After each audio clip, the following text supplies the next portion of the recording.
He wished that Christmas, when he was 15, he had a better present for his father. As usual, he had gone to the 10-cent store and bought a tie. It seemed nice enough until he lay thinking the night before Christmas. He looked out of the attic window. The stars were bright.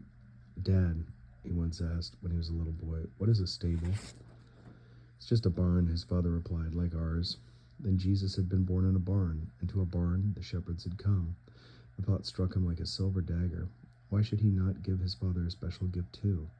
Out there in the barn, he could get up early, earlier than 4 o'clock, and he could creep into the barn and get the milking done. He'd do it alone, milk and clean up. And then when his father went in to start the milking, he'd see it all done, and there he would know who'd done it. He laughed to himself as he gazed at the stars. It was what he would do, and he mustn't sleep sound. He must have waked 20 times, scratching his match each time to look at his watch. Midnight, and 1:30, and then 2 o'clock.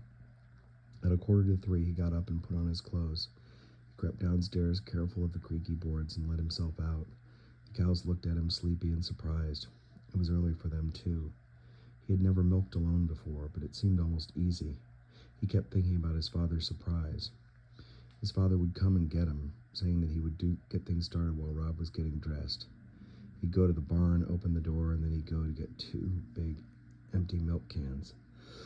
But they wouldn't be waiting or empty. They'd be standing in the milk house filled. "What the?"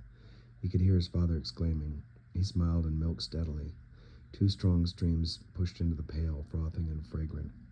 The task went more easily than he'd ever known to go before. Milking for once was not a chore. It was something else, a gift to his father who loved him. He finished the 2 milk cans were full, and he covered them and closed the milk house door carefully, making sure of the latch.